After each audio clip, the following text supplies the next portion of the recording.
Bonjour mon cher abonné, alors aujourd'hui je te présente la 4e partie. Donc là j'en suis très content, 3 parties qui ont bien évolué et tout, donc du coup je te souhaite un bon visionnage. Largement ce qu'il faut, de quoi rebrancher le portable, de quoi mettre de la musique et de quoi avoir de la lumière. Pour arriver à avoir un peu d'élec, l'hiver il te faut plus de panneaux solaires, l'été t'es tranquille, ça charge à balle quoi. Et tu fais péter le son. Tu fais péter le son et ça fait plaisir. On suit le rythme des saisons, en hiver on est plus dans les cabanes, en été on est plus dehors à faire la fête. Avec la notoriété de la ZAD petit à petit, l'été ça va devenir vraiment un truc où tu peux même sentir une nouvelle forme d'anarchotourisme, tu vois, genre, limite tu vois ce truc là de c'est la lutte et tout, je vais y aller et tout, mais bon en même temps je saisis pas tout, mais bon, mais tout le monde peut venir aussi, tu vois, il faut venir saisir le truc. Mais c'est plus simple de venir saisir ce que peut être un vivre ensemble qui est vraiment testé à 300 personnes et en fait pas forcément prévu pour 1500 ou 2000 personnes. À l'hiver, justement, il y a plus de liens sociaux. C'est les meilleurs moments que je passe sur zone, c'était l'hiver dernier. C'était tellement magique et tout. On jouait la guitare, on récitait des poèmes et tout. J'aime beaucoup l'hiver. Après, l'hiver, c'est difficile ici. Enfin, avec l'humidité, c'est un peu relou.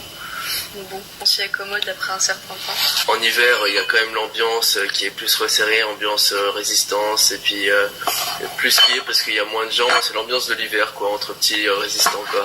Et puis au printemps, là, c'est vraiment le printemps, quoi, avec les graines, les gens qui fleurissent de partout. Et l'été, là, c'est la folie, quoi. Là, l'été... Le côté collectif, c'est genre, il y a plein d'idées qui émergent et t'as plein de matériel à utiliser. Et après, toi, il faut que tu arrives à gérer ton temps. Il n'y a rien qui te force à faire au moment où t'es, du coup c'est vraiment juste ton libre arbitre. Toute cette liberté, au bout d'un moment, je pense que ça peut aussi déstabiliser, quoi. Et donc tu vas rester un peu sur le cul, tu vas te laisser porter par les choses. Ça crée de la rencontre, ça crée du lien, ça crée de nouvelles idées, ça peut créer de nouvelles envies chez les gens. De pouvoir œuvrer sur des trucs où t'aurais jamais cru avoir des aptitudes, quoi. T'apprends à faire du pain, t'apprends les plantes, les arbres. Les plantes que je croise autour de moi, je les reconnais, j'apprends à les utiliser au fur et à mesure du temps. Et c'est un petit village ici, il y a vraiment toutes sortes de choses. La soudure, la menuiserie, ils font des trucs très intéressants. Sur l'Est avec la terre-paille. Et donc je veux dire, si tu veux apprendre, tu t'apprends. Quoi. Sur du maraîchage, de la forge, de la tannerie, mur d'escalade, de la mécanique, écrire, chanter, faire des instruments. Ouais, bien sûr, l'enregistrement aussi. Il y a plein de trucs de ouf en fait à faire quoi. Expulsion, perquisition, réquisition, manipulation, incarcération, réinsertion. Ils sont les armées, la manière pour user de la répression. Donc on a l'arrêt, la bannière qui leur mettront des coups de pression. Dans nos rap sessions, j'amène une saison revendiquée dans le caisson. Entre en collision, aide à des masses et qu'à des formes. Max et qu'à des dents, plus longues que les défenses de l'éléphant. On vient vous mettre au courant, ils nous prennent pour bouc émissaires en nous offrant des bouquets de misère. De la mise à terre à la mise à mort, et crois pas que j'exagère, plus déterre que la norme. Lâche pas, dégage de vénère, donc dégage on mord des dégâts énormes. Pour des ambitions hors normes, on veut atteindre des cimes sans se tromper de cible. Relis ta Bible si tu te prends pour Jésus depuis que tu marches sur l'autre. C'est paradoxal de se battre pour la paix, pas armé et pourtant on est déterminé. T'es bien parce que t'as plein d'outils de ouf autour de toi, ça peut donner des envies quoi. Et c'est trop cool. C'est une école quoi, on apprend, on déconstruit, on reconstruit, du coup justement, si on sait rien faire, c'est une bonne idée de venir ici. Tout le monde sait faire quelque chose, et tout le monde connaît quelque chose quoi. Faut juste qu'on partage nos connaissances et... Quand on a plusieurs cerveaux, il y a plusieurs raisonnements, plusieurs réflexions, enrichissement total.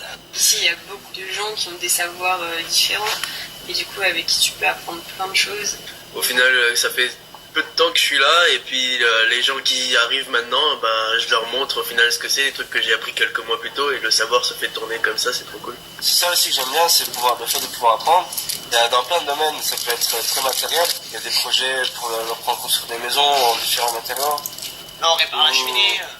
Ou même des choses voilà, par exemple. Dans la zone non autorisée, on en fait quand même beaucoup. La construction et du jardinage, c'est quand même ce qui occupe beaucoup de notre temps. Même pour les gens qui ont fait du bâtiment, de la menuiserie, c'est tout un réapprentissage. Et pour ceux qui n'en ont jamais fait, c'est encore un autre délire. La terre, toujours. Pas toujours très soutenu le rythme. Pas vite, pas beaucoup, mais voilà, tranquille, petit à petit. Du monde qui passe, je leur apprends à faire un peu... Oui, la technique, elle est naturelle. Elle suit, c'est ce que j'appelle l'intuition de la branche.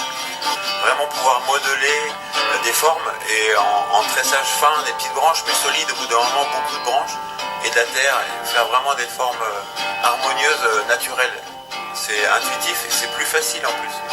Pas de clous, pas de mesure, tu prends juste des branches fines, flexibles, faciles on t'en met plein. Et il y a des champs, nous on a des hectares, 2 hectares.